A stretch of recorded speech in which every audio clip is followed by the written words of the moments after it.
Welcome to Shukla Study Point. आप सभी का स्वागत है आपके अपने YouTube channel Shukla Study Point में। मैं शिवम शुक्ला आप सभी दोस्तों का हार्दिक स्वागत करता हूं आपके अपने यूट्यूब चैनल में। आज के वीडियो के माध्यम से BA third semester history chapter 3 के बारे में चर्चा करने वाले हैं।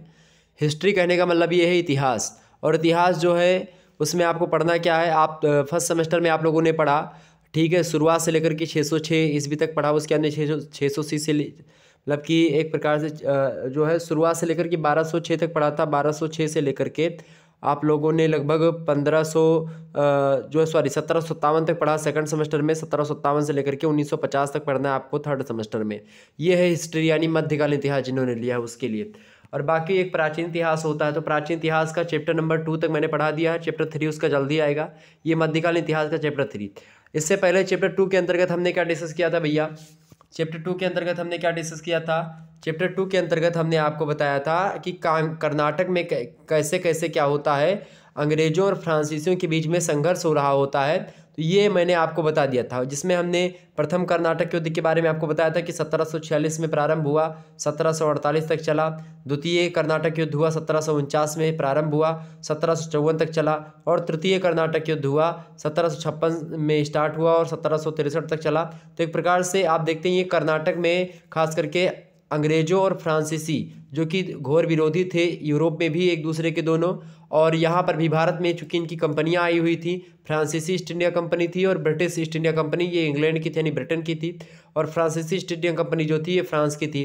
फ्रांस की कंपनी चूंकि उसको राजस्व सहायता मतलब कि वहाँ से फ्रांस से ज़्यादा सपोर्ट नहीं मिलता था, इंग्लैंड को चूंकि मिलता था, और दोनों में आपस में संघर्ष होते हैं। तो इन्हीं संघर्ष के परिणाम स्वरूप क्या होता है कि यहाँ से जो है आंग्ल फ्रांसीसी युद्ध जब समाप्त हो जाता है, इसमें क्या होता है, ब्रिटिश जो होते हैं ये अपने प्रभुत्व को एक प्रकार से और स्थापित करते हैं। अब यहाँ पर फ्रांसीसियों को यहाँ से भगा देते हैं, और कुल मिलाकर के अब अंग्रेजों का एकाधिकार होने लगता है मार्केट पर, व्यवसाय के क्षेत्रों पर, ठीक है, अलग अलग स्थानों पर। राजनीति में भी अब हस्तक्षेप करने लगते हैं, और इस प्रकार से आप देखते हैं अब एक तरफा राज कौन कर रहा होता है। अब अंग्रेजों का एक प्रकार से शासन बढ़ने लगा। तो अब अगला चैप्टर जो आपका है उसके अंतर्गत हमको क्या पढ़ना है, चूंकि अब अंग्रेजों का प्रतिद्वंदी या एक प्रकार से कंपटीटर कोई यहाँ पर नहीं रह गया है ब्रिटेन का। सारी कंपनियां या तो इसको बेच करके चली गई या तो इसने पराजित करके भगा दिया यहाँ से। तो एक प्रकार से अब क्या होगा कि अब बंगाल में खास करके अब चूंकि जो राज मतलब कि जो नवाब रहेंगे, बंगाल के नवाब होंगे उनसे, और ब्रिटिश ईस्ट इंडिया कंपनी के जो एक प्रकार से वायसराय गवर्नर जनरल होंगे, उनके बीच में क्या होगा, उनके बीच में एक प्रकार से क्या होगा भाई, द्वंद्व होगा, अर्थात दोनों के बीच में मतभेद होगा। और इसी मतभेद का एक प्रकार से परिणाम होता है प्लासी और बक्सर का युद्ध। तो प्लासी का युद्ध जो हुआ है ये एक प्रकार से किसके किसके बीच में हुआ भाई? प्लासी का युद्ध आप सभी को पता होगा। प्लासी का युद्ध जो हुआ है ये खास करके सिराजुद्दौला जो है वो और अंग्रेजों के बीच में होता है। इसके बारे में चर्चा करने का प्रयास अभी हम करेंगे। ओके, ये बात ध्यान रखेंगे। तो अब यहाँ पर आपको क्या होगा कि अब अंग्रेज लोग स्वतंत्र हो चुके थे। अब इन पर किसी प्रकार का कोई मतलब कि उनके पड़ोसियों का दबाव नहीं था, अर्थात वहाँ से अब सारे देशों को इसने भगा दिया था। अब एकाधिकार करके अब इसने बंगाल पर क्या किया, शुरू से लेकर के क्या किया भाई, अंग्रेजों ने 1651 ईस्वी में क्या करा, हुगली बंगाल में पड़ता है, हुगली नदी किनारे सबसे पहले अपनी व्यापारिक कोठी 1651 ईस्वी में स्थापित करी।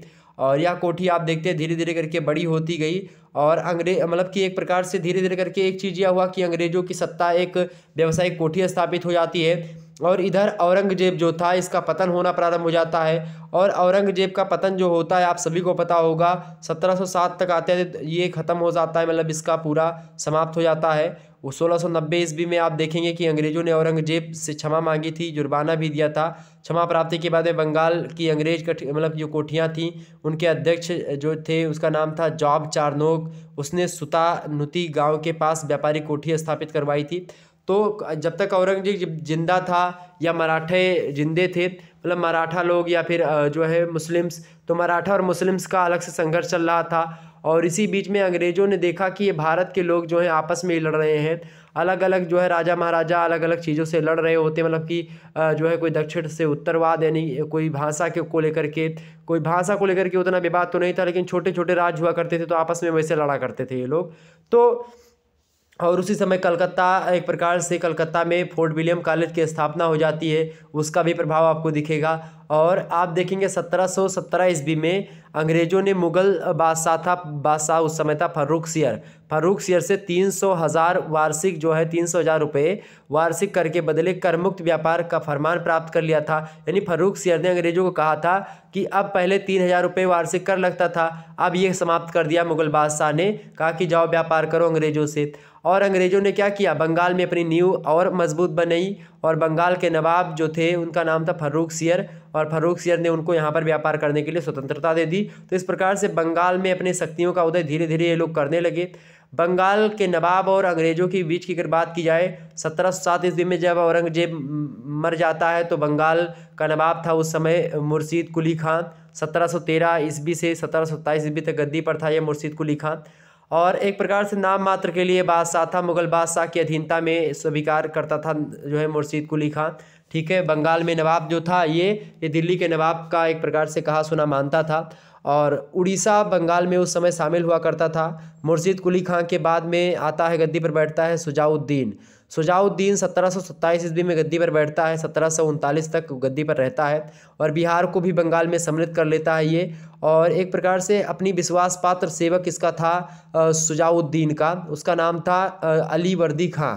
अली वर्दी खां को बिहार के प्रशासन का दायित्व सौंप देता है, और अली वर्दी खां जो है इसने शुजाउद्दीन के पुत्र सरफराज खां की हत्या कर दी और स्वयं बंगाल का नवाब बन जाता है। और ख़ास करके आप देखते हैं 1740 से 1756 तक शासन करता है ये कुली खां जो है। ठीक है, और इस प्रकार से आप देखते हैं जो ये था मतलब अली वर्दी खां, ये इसने क्या किया, हिंदू व्यापारियों और साहूकारों का समर्थन भी इसको मिला और इस कारण से ये बंगाल का नवाब बन गया। और अब ये अली वर्दी जो खां था ये यूरोपीय कंपनियों पर भी नियंत्रण करना चाहता था। जीन ला इसके संबंध में कहते हैं, एक इतिहासकार हैं जीन ला, कहते हैं कि अली वर्दी खां अंग्रेज़ों के प्रति ईर्ष्यालु था। वह अपने और यूरोपीय लोगों के बीच संबंधों को लेकर के स्वतंत्र रहने की कोशिश करता था। सम्राट के द्वारा प्रदत्त फरमान अथवा विशेषाधिकार की चर्चा से वह क्रुद्ध हो जाता था। तो ये अली वर्दी खां जो था इसने यूरोपियों को मधुमक्खियों की उपमा भी दी थी कि ये मधुमक्खियाँ हैं, ये बस केवल भिनभिनाती रहती हैं, और यदि उन्हें ना छेड़ा जाए तो वह शहद देंगी, और अगर उनको छेड़ा जाए तो क्या कर देंगी, काट काट कर मार डालेंगी।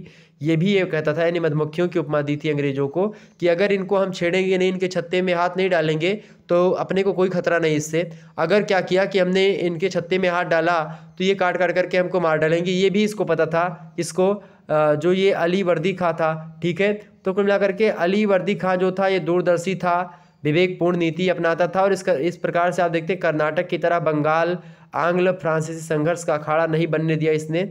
और एक प्रकार से इसने मतलब युद्ध नहीं किया अंग्रेज़ों से, मतलब ये मधुमक्खी समझता था, यानी कि हाथ नहीं डालेंगे तब तक अंग्रेज लोग हम पर वो नहीं करेंगे। तो इस प्रकार से ये इसका ऐसे निकल गया। इसके बाद में आप देखते हैं बंगाल का नवाब, आपको पता होगा सिराजुद्दौला। 1756 ईस्वी में गद्दी पर बैठता है अली वर्दी खां के बाद में 1757 ईस्वी तक शासन करता है, और इसी के बीच में आप देखते हैं युद्ध होता है। अली वर्दी खां की मृत्यु हो जाती है चूँकि 1756 ईस्वी में, और इसका चूँकि अली वर्दी खां का कोई लड़का ही नहीं था, अली वर्दी खां का कोई संतान नहीं थी, बस मतलब कि कोई लड़का नहीं था, 3 पुत्रियाँ थीं इसकी। किसके? अली वर्दी खां की 3 पुत्रियाँ थीं। आप ध्यान रखेंगे, मैं यहाँ पर थोड़ा सा बताने का प्रयास करता हूँ। अली वर्दी खां की कितनी पुत्रियाँ थी भैया? 3 पुत्री थी। बड़े ध्यान से सुनिएगा। पहली पुत्री जो थी उसका नाम था घसीटी बेगम। घसीटी बेगम जो थी ये ढाका के नवाब थे उस समय, नवजेश मोहम्मद खां, उनके साथ इनका विवाह हुआ था, और इन्होंने मुराउद्दौला को गोद ले लिया था घसीटी बेगम ने। और इनकी जो मझली पुत्री थी उनका नाम था मायनुमा बेगम। मायनुमा की शादी जो हुई थी पूर्णिया का शासक था उस समय, उससे जो है इसका विवाह हुआ था पूर्णिया के शासक के साथ, और इसका लड़का हुआ था शौकत जंग। और छोटी पुत्री जो थी इनकी जो है अली वर्दी खां की, उसका नाम था अमीना बेगम। अमीना बेगम की अगर बात की जाए तो ये बिहार के नायाब, मतलब कि बिहार के नायाब थे अजीम जैन उद्दीन अहमद खां। तो इनके साथ इनका विवाह हुआ था। क्या नाम था? नायब थे उस समय अजीम जैन उद्दीन अहमद खां। इनके साथ विवाह हुआ था छोटी पुत्री अमीना बेगम का, जो कि अली वर्दी खां की पुत्री थी। तो कुल मिलाकर के आप देखते हैं अली, और इन्हीं से आप देखते हैं मतलब कि जो छोटी बेगम होती हैं अमीना बेगम, इन्हीं का लड़का है सिराजुद्दौला। और अली वर्दी खां के 3 दामाद थे, और इनके जीवन काल में, यानी अली वर्दी खां के जीवन काल में ही तीनों का देहांत हो गया था। अलीवर्दी खान ने सबसे छोटी पुत्री के पुत्र जो थे उस समय मिर्ज़ा मोहम्मद उनको गोद ले लिया था, और इसी मिर्ज़ा मोहम्मद जो है ये बाद में आकर के बंगाल का नवाब बनता है, और ये सिराजुद्दौला की उपाधि धारण करके गद्दी पर बैठता है 1756 ईस्वी में। जैसे ही मृत्यु होती है इसकी अलीवर्दी खां की, तुरंत गद्दी पर ये बैठ जाता है कौन? सिराजुद्दौला। इसका नाम क्या था? मिर्ज़ा मोहम्मद। ठीक है, क्लियर हो गई बातें। तो इस प्रकार से ये जब ये गद्दी पर बैठा तो मात्र 20 साल का था, और एक प्रकार से सिराजुद्दौला ये आता है, और इसके उस समय बहुत सारे विरोधी भी थे सिराजुद्दौला के, चूँकि इसकी मौसी थी घसीटी बेगम, जो बड़ी मौसी थी, मतलब बड़ी पुत्री थी अलीवर्दी खां की, वो भी संघर्ष चूँकि कर रही थी इससे कि हमको अब राज्य मिलना चाहिए। और उसका अपने उन्होंने गोद लिया था एक लड़के को, मुराउद्दौला को, तो वो सोच रही थी कि मुराउद्दौला को नवाब बनाया जाए, लेकिन चूँकि सिराजुद्दौला जो था ये इनका खुद का पुत्र था, ठीक है, तो इसलिए ज़्यादा एक प्रकार से वो बनता है। तो इस प्रकार से ये प्रतिस्पर्धा इन दोनों के बीच में भी चलती है। और भी उस समय आप देखते हैं सिराजुद्दौला की मौसी जो मायनुमा बेगम थी, यानी मझली मौसी, उनका भी पुत्र था जो पूर्णिया का शासक का पुत्र लड़का था शौकत जंग। उसने नवाब बनने के लिए मुगल बादशाह को प्रार्थना पत्र भेजा कि मुझको मुगल बादशाह बनना, मतलब कि मुझको मुगल बादशाह से कहा था कि मुझको भी बादशाह बना दो, बंगाल का नवाब बना दो। और इस प्रकार से, और इसका जो सेनापति था खास करके सिराजुद्दौला का, मीर जाफ़र भी नवाब बनने की इच्छुक के लिए मतलब था कि मैं नवाब बनूंगा। मीर जाफ़र सोच रहा था कि अगर अलीवर्दी खां जो मर जाते हैं तो नवाब कौन बनेगा? मैं बनूंगा। लेकिन उसकी पुत्री यानी सबसे छोटी लड़की जो है, उसका जो पुत्र था उसका नाम था क्या? उसका नाम था मिर्ज़ा मोहम्मद। 20 साल का था, सिराजुद्दौला की उपाधि के साथ गद्दी पर बैठ जाता है। और इस प्रकार से 3-4 लोग, यानी कि इसकी दोनों मौसी भी इसका विरोध कर रही थी जब ये गद्दी पर बैठा सिराजुद्दौला, और इसका जो सेनापति था मीर जाफ़र यानी अली कुर्दी, मतलब कि अलीवर्दी खां जो था उसका सेनापति था ये, ठीक है। और कौन? मीर जाफ़र। तो इस प्रकार से क्या हो गया, इन सभी के बीच में विवाद एक प्रकार से धीरे धीरे होता गया। लेकिन सबसे बड़ा विवाद आप देखेंगे अंग्रेजों के बीच में होता है सिराजुद्दौला का। सिराजुद्दौला इसीलिए इंपॉर्टेंट हो जाते हैं इस वीडियो में क्योंकि बंगाल में सिराजुद्दौला के बाद में ही आप देखते हैं पासा पलटता है और अंग्रेजों की जड़ जो होती है यहीं पर मजबूत होती है। प्लासी और बक्सर का युद्ध ये जो है ये दो ऐसे कड़ी हैं अंग्रेजों के लिए कि अगर इन दोनों कड़ियों को उसने पार कर लिया तो फिर जो शासन किया 200 वर्षों तक लगभग हमारे यहाँ पर, वो इन्हीं दोनों युद्धों के कारण परिणाम स्वरूप आप देख सकते हैं मिला। ठीक, सिराजुद्दौला जो है जब गद्दी पर बैठा तो क्या हुआ, क्यों ये अंग्रेजों से नाराज हो गया सिराजुद्दौला? जब ये गद्दी पर बैठा तो क्या हुआ कि राज्याभिषेक अपना जब करवाया तो उस मौके पर अंग्रेजों ने इसको उपहार नहीं दिया, बहुमूल्य उपहार दिया जाता था क्योंकि फ्रांसीसियों ने दिया था इससे पहले जो लोग बैठते थे। तो एक प्रकार से अब ये क्या हो गया कि इसको लगा कि ये जो है क्या कर रहा है, ये शौकत जंग के साथ पत्र व्यवहार कर रहे हैं अंग्रेजों को, मतलब उसको लगा शौकत जंग जो था ये इनकी मझली जो मौसी थी मायनुमा बेगम उन्हीं का लड़का था, ये भी एक प्रकार से मुगल बादशाह से प्रार्थना पत्र भेज रहा था कि हमको नवाब बनना है। तो इस प्रकार से इसको लगा कि अंग्रेज लोग जो है ये हमारे विरोध में हैं। तो इस प्रकार से क्या हुआ, और नवाब जो था उसने घसीटी बेगम के दीवान जो थे कृष्ण बल्लभ उनको अंग्रेजों के से वापस मांगा क्योंकि जो ये कृष्ण बल्लभ था ये घसीटी बेगम जो बड़ी वाली मौसी थी इसकी उसका दीवान था, तो ये भी एक प्रकार से चापलूसी कर रहा था और यहाँ से धन लेकर के भागा था, मतलब कि बंगाल के नवाब के यहाँ से, और अंग्रेजों के में मतलब अंग्रेजों के पास संरक्षण में चला गया था। तो अंग्रेजों ने क्या किया कि जब नवाब ने यानी सिराजुद्दौला ने मांगा कि जो बल्लभ कृष्ण मतलब कृष्ण बल्लभ है इसको भेज दो, इसने यहाँ से चोरी करके भागा है, मतलब कि ये मतलब कि तमाम सारा धन लेकर के भागा है, तो अंग्रेजों ने क्या करा, अंग्रेजों ने इसको साफ मना कर दिया। अंग्रेजों ने कहा कि नहीं मैं नहीं दे पाऊंगा। ठीक है, तो एक प्रकार से क्या हो, ये भी थोड़ा सा एक खटका लग गया। तो जब एक प्रकार से नवाब क्या किया, नवाब एक प्रकार से एक प्रतिनिधि नवाब ने भेजा था अंग्रेजों के पास नारायण सिंह को, तो उनको भी अपमानित कर दिया था अंग्रेजों ने। और फ्रांसीसियों से युद्ध की आशंका के चलते अंग्रेजों ने कलकत्ता के किले फोर्ट विलियम के चारों तरफ खाई खुदवाना शुरू कर दिया था। नवाब ने तुरंत उन्हें खाई भरने का आदेश दिया और कहा कि तुम व्यापारी हो, तुम्हें किले की क्या आवश्यकता है। ये सिराजुद्दौला का कथन था। सिराजुद्दौला ने कहा था कि जब फोर्ट विलियम के चारों तरफ खाई खोदना शुरू करा अंग्रेज सरकार ने, मतलब अंग्रेजी जो एक प्रकार से ब्रिटिश ईस्ट इंडिया कंपनी थी उनके जो नुमाइंदे थे उन लोगों ने, तो क्या करा, नवाब ने तुरंत कहा खाई खोदने का आदेश बंद करवा दिया। कहा कि तुम व्यापारी हो और व्यापारियों को किले की आवश्यकता क्यों पड़ने लगी, व्यापारी हो तो व्यापार करो, किले क्यों बना रहे हो, घेरीबंदी क्यों कर रहे हो, दुर्ग का निर्माण क्यों कर रहे हो, मेरी सुरक्षा में रहते हुए तुम्हें किसी भी शत्रु का भय नहीं होना चाहिए, सिराजुद्दौला ने कहा। तो सिराजुद्दौला का इस कथन का मजाक उड़ाया एक अंग्रेज घमंडी था। उस घमंडी अंग्रेज ने कहा कि यह खाई भर दी जाएगी परंतु मुसलमानों के सिरों से। उसने कहा, किसने कहा, एक अंग्रेज जो था उसने कहा कि ये खाई भरी जाएगी, लेकिन मिट्टी से नहीं जिस मिट्टी से खुदाई हुई है।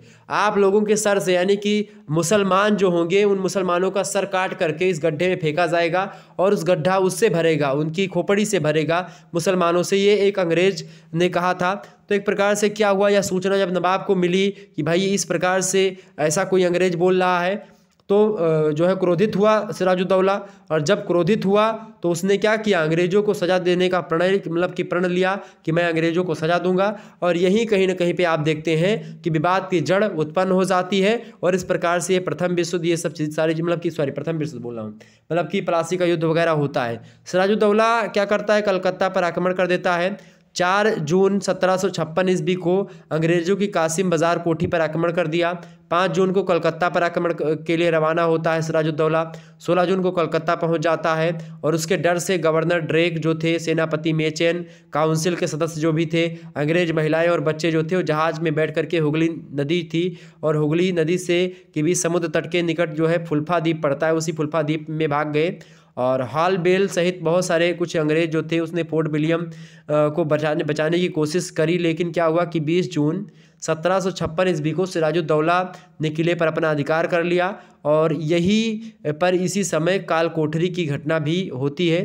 काल कोठरी की घटना की अगर बात की जाए तो ये घटना जो हुई थी, इस घटना के बारे में एक प्रकार से, यह घटना 20 जून को हुई थी। काल कोठरी की घटना एग्जाम में अगर प्रश्न पूछे तो काल कोठरी की घटना 20 जून 1756 ईस्वी को कलकत्ता में ही हुई थी। और 146 अंग्रेज कैदियों को नवाब सिराजुद्दौला के आदेशानुसार 18x14 फीट की एक अंधेरी कोठरी, यानी रोशनदान नहीं था उस कोठरी में, उसी में बंद कर दिया गया था अंधेरी कोठरी में। और गर्मी की वजह से दम घुटने से 123 अंग्रेज जो है उसमें मर गए थे और 23 लोग जिंदा बच गए थे। यानी 146 को बंद किया था और जिनमें से 123 मर गए थे और 23 लोग जिंदा बचे थे।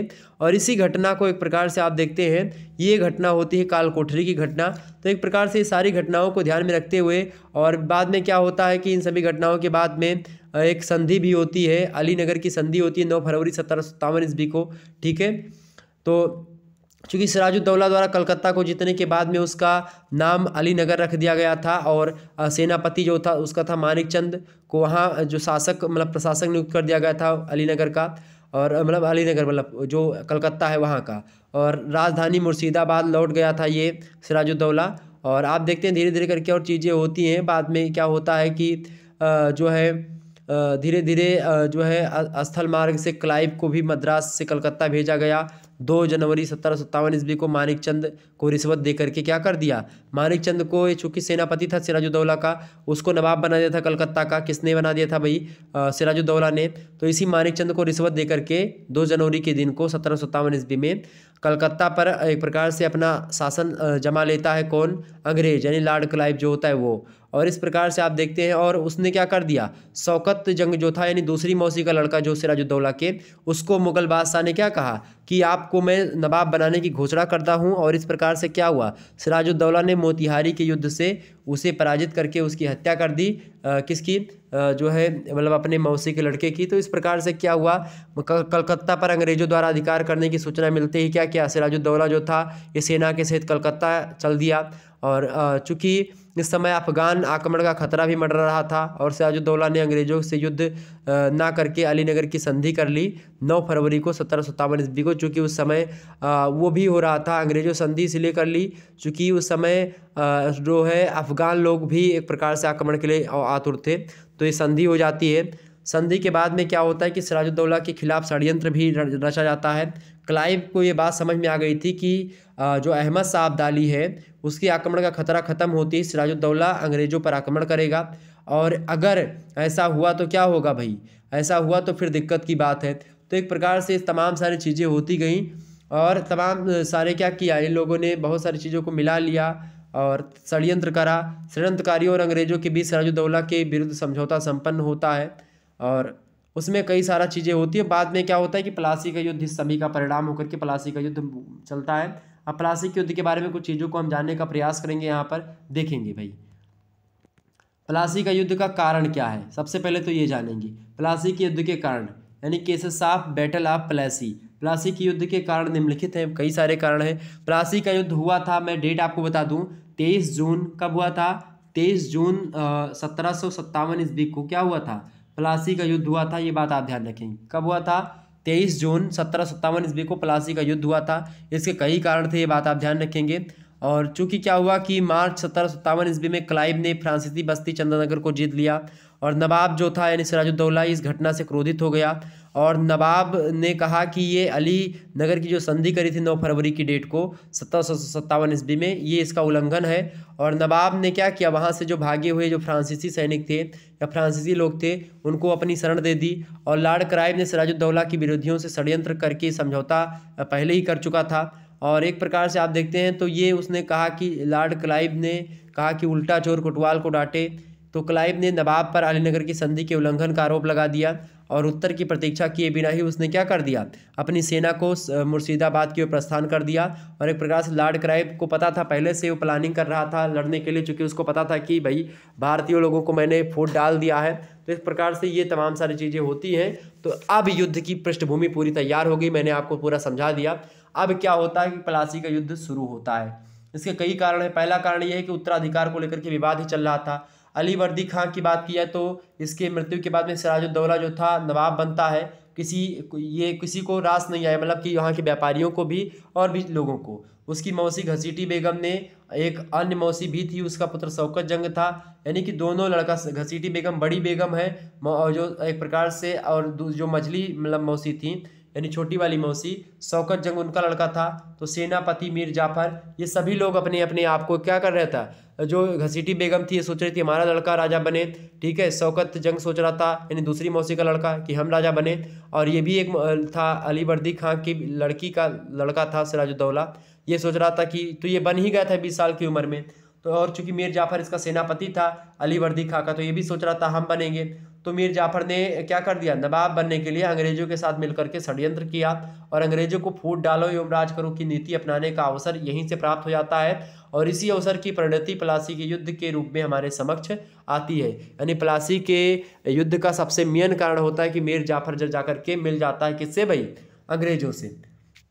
दूसरा प्रश्न ये है, दूसरा आपका जो है इसका कारण है प्लासी के युद्ध का दस्तकों का दुरुपयोग करना। मुगल बादशाह फर्रुख शेर ने क्या किया, कंपनी को कर मुक्त व्यापार की सुविधा यानी दस्तक दे दी। और अंग्रेज व्यापारी अब क्या हो गए, भारतीय व्यापारियों को ये दस्तक बेच करके खुद मुनाफा उठा रहे थे और इससे नवाब को राजस्व का नुकसान हो रहा था। सिराजुद्दौला ने जब अंग्रेजों से दस्तकों के दुरुपयोग हेतु मनाही की तो सिराजुद्दौला अंग्रेजों की आंख का कांटा बन गया और इस प्रकार से ये युद्ध का एक प्रकार से एक पृष्ठभूमि तैयार हो गई। अगला कारण ये रहा कि सिराजुद्दौला द्वारा कलकत्ता पर अधिकार कर लेना। गद्दी पर बैठने के बाद में क्या किया, सिराजुद्दौला ने क्या करा भाई, अंग्रेजों की लगाम अपने हाथ में लेने की कोशिश करी और उसने कासिम बाजार कोठी और कलकत्ता पर अपना अधिकार कर लिया। और इससे अंग्रेज उत्तेजित थे और उसे रास्ते से हटाने को प्रतिबद्ध हो गए और लगातार इसको लेकर के षड्यंत्र करने लगे।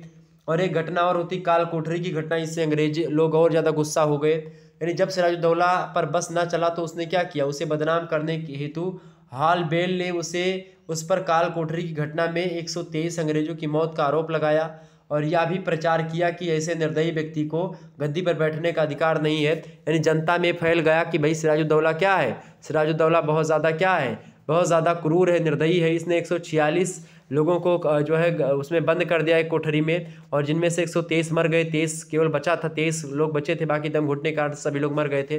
बिना रोशनदान के, बिना कोई प्रकाश के, अंधेरी का मतलब की कोठरी थी, उसी में बंद कर दिया था एकदम कस्सिम गुस्सा में। तो लोग एक प्रकार से दम घुट गया था, चूँकि वहाँ पर ऑक्सीजन पहुँच ही नहीं रहा था, तो मर गए थे सभी लोग, ठीक है। 23 लोग केवल जिंदा बचे थे।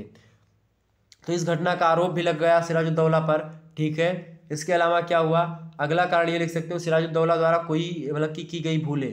सिराजुद्दौला ने कई भूलें भी करी, जैसे कि प्लासी की युद्ध के लिए सिराजुद्दौला की तमाम सारी भूलें हैं, जिन भूलों को यहाँ पर समझेंगे तो ज़्यादा क्लियर हो जाएगा। देखिए पहली भूल तो ये आप लिख सकते हो, पहली भूल क्या लिख सकते हो भाई, पहली भूल ये है कि अलीनगर संधि की सभी शर्तों को स्वीकार करने से अंग्रेजों की हिम्मत और बढ़ गई और इन शर्तों से सभी लाभ अंग्रेजों को ही हुए थे।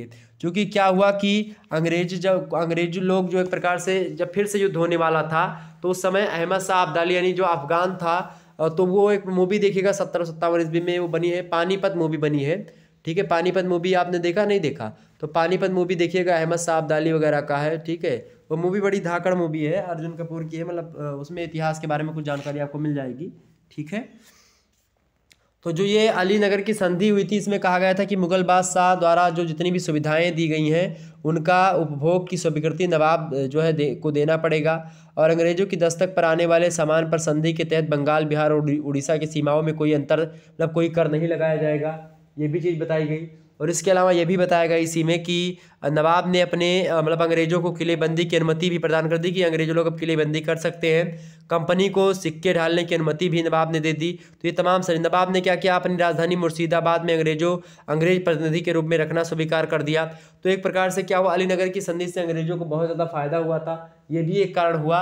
ये एक प्रकार से ये भूल थी इसकी सिराजुद्दौला की। अगला इसकी ये भूल थी कि नवाब ने अपने व्यवहार से अपने कई अधिकारियों को नाराज कर दिया और उनके प्रति विवेकपूर्ण नीति अपनाई, और इससे असंतुष्ट होकर के वह विरोधी पाले में चले गए। जो इनके साथी लोग थे वो भी इनसे अलग हट गए।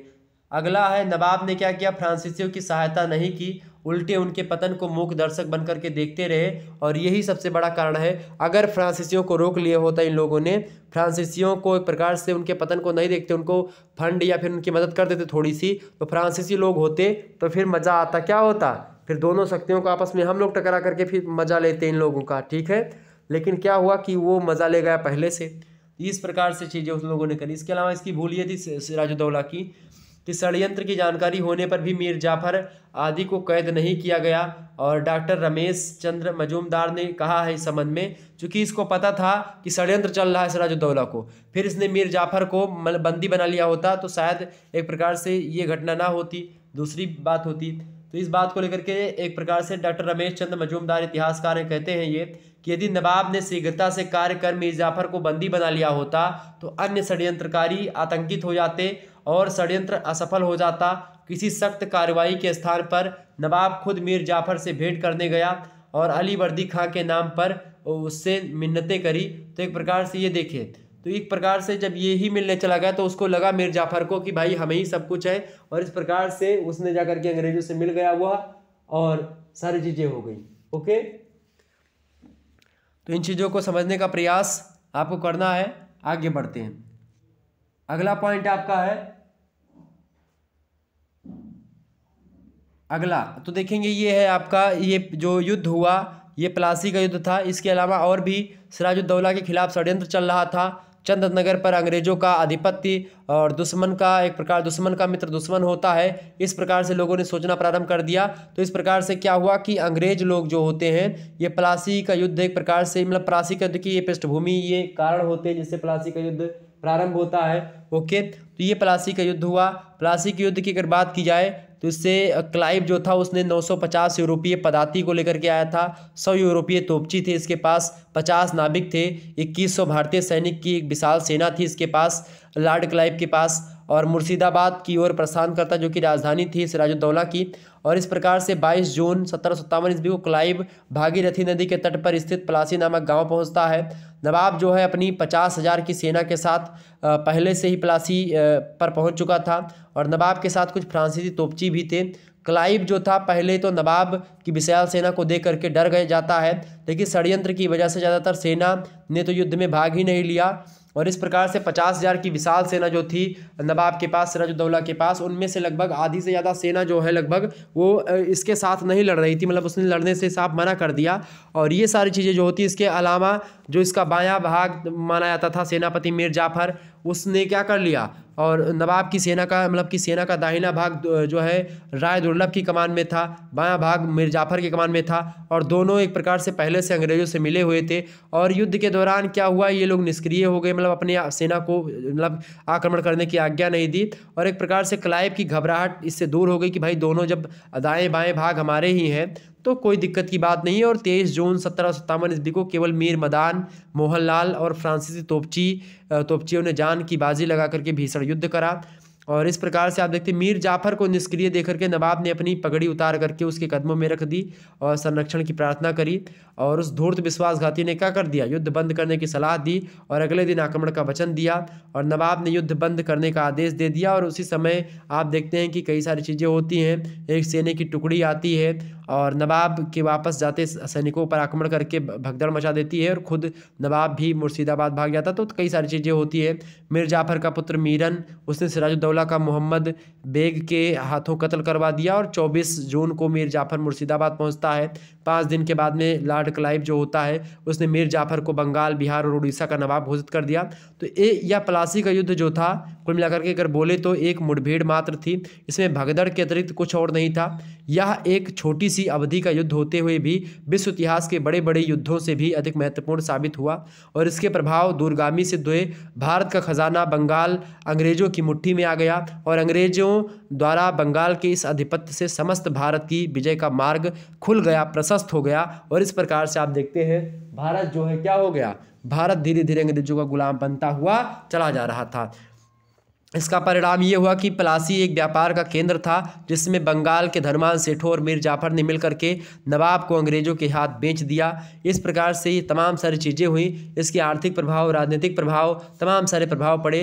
प्लासी का युद्ध एक प्रकार से कहीं ना कहीं पे भारत की दृष्टि से बहुत बेकार युद्ध माना जा सकता है और ख़ास करके अंग्रेजों की दृष्टि से बहुत अच्छा युद्ध उन लोगों ने, अच्छा युद्ध क्या लड़ा, घंटा लड़ा, कुछ युद्ध तो नहीं लड़ा था। बस ये हुआ कि अब से सब फूट डाल करके, यही होता है ना, कहते हैं कि जो है मुस्लिम्स लोग बहुत ज़्यादा क्या होते हैं, वो होते हैं मतलब कि आप देखें बॉलीवुड मूवीज़ में बहुत ज़्यादा बताते हैं कि मतलब कि ईमानदार होते हैं। तो क्या हुआ, यही लोग यही मतलब ये युद्ध अगर आज खास करके सिराजुद्दौला जीता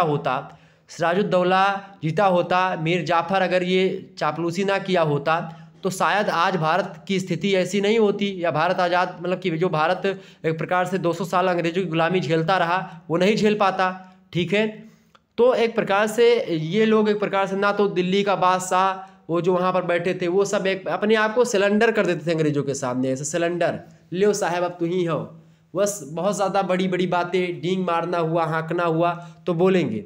लेकिन क्या हुआ कि ये लोग क्या करने लगे, फिर धीरे धीरे करके अंग्रेजों की शरणार्थी होने लगे, आपसे में सब लड़ने लगे। सबसे बड़ी बात तो यही थी, चाहे हिंदू राजा की बात कर लो, चाहे अंग्रेजी राजा की बात कर लो, हिंदू मुस्लिम आपस में लड़ रहे थे, मुस्लिम आपस में लड़ रहे थे, हिंदू आपस में लड़ रहे थे। इस प्रकार से जो एक प्रकार से बड़े बड़े योद्धा, तलवारबाज जो ये दुनिया भर का बनते थे अपने भारत के, सब लोगों को अंग्रेजों ने क्या कर दिया, इससे इसको लड़ा करके, उससे उसको लड़ा करके और पूरा तहस नहस कर डाला। और इस प्रकार से आप देखते हैं प्लासी का युद्ध एक प्रकार से बहुत ही एक प्रकार से क्या हो गया, निर्णायक सिद्ध हुआ अंग्रेजों की दृष्टि से। और अंग्रेज लोग अब एकदम से बेखौफ होकर के भारत की पृथ्वी पर अपना आधिपत्य एक प्रकार से जमा चुके और बंगाल को अपने कब्जे में कर लिया। इस प्रकार से क्या हुआ, मीर जाफ़र जो था, मीर जाफ़र एक प्रकार से उसके बाद में मीर जाफ़र जो है वो एक प्रकार से बैठता है अंग्रेजों के उस पर बैठता है। लेकिन क्या होता है कि धीरे धीरे करके मीर जाफ़र ये कपटी व्यक्ति था और घर का भेदी था और क्लाइव का गधा बोलते हैं इसको लोग, और क्लाइव की कठपुतली भी बोला जाता है, क्लाइव का सियार भी लोग कहते हैं इसको।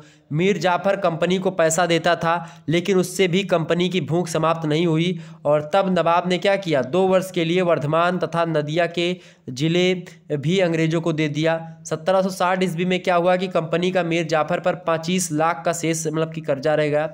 एक प्रकार से आप देखिए धीरे धीरे करके 25 फरवरी 1760 ईस्वी को लॉर्ड क्लाइव जो होता है इंग्लैंड चला जाता है, उसका गवर्नर आता है हॉलबेल, उसको सौंप करके राज्य की अब यहाँ पर देखो कंपनी और मैं जा रहा हूँ। और एक प्रकार से बंगाल का वास्तविक गवर्नर उस समय जो है बेनस्टार्ट को बनाया जाता है। बेनस्टार्ट जो था मद्रास में था उस समय। हॉलबेल को कुछ समय गवर्नर का दायित्व निभाना पड़ा था। हॉलबेल के बारे में भी कई सारी चीज़ें, हॉलबेल जो है आरोप लगाता था, वो कहता था कि क्लाइव की भांति बंगाल के नवाब ने भी धन ऐंठना चाहता है और मीर जाफ़र द्वारा धन की पूर्ति न करने पर हॉलबेल ने मीर जाफ़र पर दोषारोपण किया और कहा कि मीर जाफ़र अंग्रेज विरोधी गतिविधियों में शामिल है। डच लोगों के साथ मिलकर के मीर जाफ़र अंग्रेज विरोधी षड्यंत्र रच रहा है।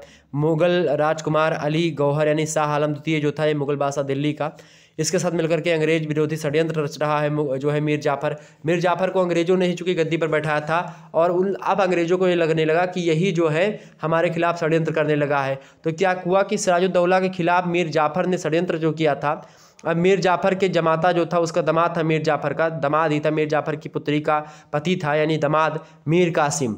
मीर कासिम जो होता है ये मीर जो है उसके खिलाफ जो है उसने मतलब षड्यंत्र करवा दिया। अंग्रेजों ने मिलकर के मीर कासिम से मिल गए और कहा कि तुमको शासन करवा देंगे। तो मीर कासिम ने नवाब बनने के लिए कलकत्ता काउंसिल के साथ 27 सितंबर 1760 ईस्वी को एक शर्त स्थापित मतलब एक संधि करी। संधि में कहा गया कि मीर कासिम ने कहा, मीर कासिम मीर जाफ़र का दामाद था, ठीक है, और ये एक प्रकार से गद्दी पर बैठने के लिए क्या किया, एक संधि करी अंग्रेजों के साथ और कहा कि मीर कासिम ने क्या कहा, कंपनी को वर्धमान, मिदनापुर, चिटगांव इन सभी जिले को मैं सभी का मतलब कि ये तुम्हारा हो जाएगा। सिलहट के चूने के व्यापार में कंपनी को आधा भाग देने की स्वीकृति बनी इसमें। दक्षिण के अभियान के लिए मीर कासिम द्वारा अंग्रेजों को 5 लाख रुपया देना स्वीकार किया इसने। कंपनी और मीर कासिम दोनों के द्वारा एक दूसरे के आदमियों को अपने अपने क्षेत्र में बसने की अनुमति प्रदान कर दी। मीर कासिम ने वचन दिया कि कंपनी को मित्र उसके मित्र होंगे और कंपनी का शत्रु उसका शत्रु होगा।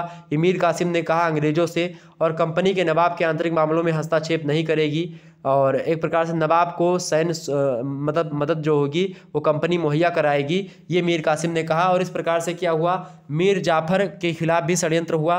मीर कासिम जो था वो उसका दामाद ही था, लेकिन वो भी एक प्रकार से उसके खिलाफ षड्यंत्र, चूँकि षड्यंत्र यही ही खून में एक प्रकार से बस रहा था, तो षड्यंत्र ही षड्यंत्र करता है तो लोहे लोहे को काटता है। ये सारी चीज़ें थोड़ी सी होनी ही थी, इसमें कोई दो राय नहीं। और इस प्रकार से क्या होता है कि बक्सर का युद्ध एक प्रकार से आगे चल करके बक्सर के युद्ध की पृष्ठभूमि तैयार होती है। और बक्सर का तत्कालिक कारण था आंतरिक व्यापार, और आप देखते वास्तविक कारण था नवाब की राजनीतिक महत्वाकांक्षाएं। ये तमाम सारी चीज़ें होती हैं और नवाब मीर कासिम अंग्रेजों की साम्राज्यवादी नीति का कांटा बनने लगा। और मीर कासिम भी धीरे धीरे करके कलकत्ता फोर्ट विलियम के गवर्नर हैरी बेरेलास्ट ने कहा कि मीर कासिम और कंपनी के मध्य झगड़े 2 कारणों से में विभक्त किए जा सकते थे, तत्कालिक और वास्तविक। तत्कालिक कारण जो था वो आंतरिक व्यापार था, उसमें दोनों में एक प्रकार से दिक्कत हुआ करती थी। तो मीर कासिम के बीच में भी आप देखते हैं कि थोड़ा बहुत एक प्रकार से विवाद होने को प्रारंभ होता। तो बक्सर के युद्ध की अगर बात करें हम देखें, बक्सर का युद्ध जो हुआ था ये कब हुआ था भाई, बक्सर का युद्ध जो हुआ था 23 अक्टूबर 1764 ईस्वी को हुआ था, ठीक है। 1764 ईस्वी के बक्सर के युद्ध में बक्सर के युद्ध ने क्या किया, प्लासी के युद्ध 1757 ईस्वी के अपूर्ण कार्य को क्या कर दिया था, पूर्ण कर दिया था। अंग्रेजों को जो कुछ भी अभी लग रहा था कि अभी भी भारतीयों के पास दम है थोड़ा सा, उस दम को एक प्रकार से ख़त्म करने का प्रयास, यानी कि उनको लग गया कि अब भारतीयों के पास कुछ नहीं, लड़बड़ नहीं पाते हैं, एकदम से गोगा हैं, कुछ नहीं कर पाते हैं। उन लोगों को लग गया कि इन लोगों में अगर फूट डाल लेंगे तो सब कुछ संभव कर सकते हैं। गरहीन में इनका दामाद है, उन्हीं से झगड़ा करवा दो, उनका लड़का है उन्हीं से झगड़ा, मंत्री से उन्हीं से एक प्रकार चालबाजी चलवा दो, ये सब चीज़ें। तो क्या किया, यह कथन सत्य ही प्रतीत होता है, क्योंकि इस युद्ध के बाद ईस्ट इंडिया कंपनी का बंगाल, बिहार, उड़ीसा इन तीनों पर वर्चस्व स्थापित हो जाता है। मुगल बादशाह उस समय थे शाह आलम द्वितीय, वो दिल्ली में बैठे थे, लेकिन उनका पेंशनर बन जाता है मतलब कि अंग्रेजों का। और एक प्रकार से मतलब ये केवल वैसे नाम मात्र के ही हैं। औरंगजेब के बाद में कोई नहीं था। ये लोग क्या करते थे, केवल हिंदुओं पर अत्याचार करते थे। हिंदू कम्युनिटी थी, उन पर मुस्लिम से जो लोग बाहरी आक्रांता थे वो लोग इन्हीं को मारते थे। हिंदुओं को मुसलमान बनाना हुआ, अपने धर्म का प्रचार प्रसार करना हुआ। जब अंग्रेजों लोग आए तब इन लोगों को लगा कि भाई हमसे भी कोई तगड़ा आ चुका है, और वो तगड़ा वगड़ा वो भी कुछ नहीं था। वो क्या कर रहा था, बस दोनों में एकदम से फूट डाल करके बुद्धि से तर्क से मारते थे अंग्रेज लोग, ठीक है। तर्क मतलब समझ रहे हैं, बीच में इधर करो मार करवा दी। मुगल बादशाह थे शाह आलम द्वितीय, ठीक है, पेंशनर बन गया वो, यानी पेंशन लेने लगा। और बक्सर के युद्ध में आप देखते हैं अंग्रेजों ने एक साथ 3 शक्तियों को परास्त किया। कौन कौन सी शक्तियों को परास्त किया था, पहला तो बंगाल का नवाब जो था मीर कासिम। मीर कासिम को किसने बनाया था, अंग्रेजों ने बनाया था, मीर जाफ़र को बनाया था, लेकिन मीर कासिम को परास्त किया अंग्रेजों ने बक्सर के युद्ध में। इसके अलावा अवध का नवाब था उस समय सुजाउद्दौला को भी पराजित किया। और मुगल सम्राट थे शाह आलम द्वितीय, इनको भी, यानी 3 महाशक्तियों को, महाशक्ति क्या बोलेंगे, 3 शक्ति बोल दो। इन 3 शक्तियों को क्या कर दिया, एकदम से धुआं कर दिया। किसने कर दिया भाई, अंग्रेजों ने कर दिया। क्यों कर दिया, क्योंकि ये सभी लोग एक प्रकार से एक नेतृत्व, कुशल नेतृत्व नहीं था इनके पास। बस सभी लोग सोच रहे थे कि हम ही सब कुछ बन जाएं, बस ये चीज़ था। और उसके लायक तो होते हैं, मतलब एक प्रकार से उसके अगर योग्य हो तो बनोगे, बिना योग्य के ही बनने के लिए तो दूसरे से अंग्रेजों से मदद मांगने चले जाते थे। बक्सर के युद्ध के कई सारे कारण थे, आइए कारणों के बारे में चर्चा कर लेते हैं, एग्जाम में पूछा आता है। बक्सर के युद्ध के निम्नलिखित कारण थे। पहला कारण था कि दस्तक के प्रश्न पर। दस्तक के प्रश्न के मतलब क्या होता है, 1717 ईस्वी में मुगल सम्राट जो था फर्रुख सियर, उसने क्या करा कि एक फरमान द्वारा अंग्रेज व्यापारियों को बंगाल में आयात निर्यात कर से छूट दे दी थी, और अंग्रेजी व्यापारी जो थे इस पास, यानी पास माने दस्तक जिसको बोलते हैं, उसके द्वारा कर में छूट प्राप्त करते थे। अंग्रेज अधिकारियों ने यह दस्तक धन दे करके भारतीय व्यापारियों को देना शुरू कर दिया, दस्तक माने पास, और इससे मीर कासिम को राजस्व का नुकसान होने लगता है। और इस दस्तक की प्रश्न पर अंग्रेज और मीर कासिम के बीच में गतिरोध उत्पन्न होता है, मतलब कि दोनों में, भाई अगर मैंने तुमको एक प्रकार से दिया है कि हैं तुम एक प्रकार से तुम्हारा कर नहीं लगेगा, तो तुम सबको बांटते क्यों फिर रहे हो। तो मीर कासिम ने क्या किया भाई, जो है मीर कासिम ने क्या किया, चातुर्य का परिचय दिया यहाँ पर। और क्या किया मीर कासिम ने यहाँ पर करा, क्या करा भाई, मीर कासिम ने यहाँ पर सभी आंतरिक कर जो है हटा लिया, और अब भारतीय व्यापारी भी बिना कर के व्यापार कर सकते थे। उसने कहा कि जब ये लोग बेच रहे भारतीय व्यापारियों को, तो ऐसा करते मीर कासिम ने कि अब सारा हटा लो, यानी कि सभी लोग मुक्त व्यापार करेंगे।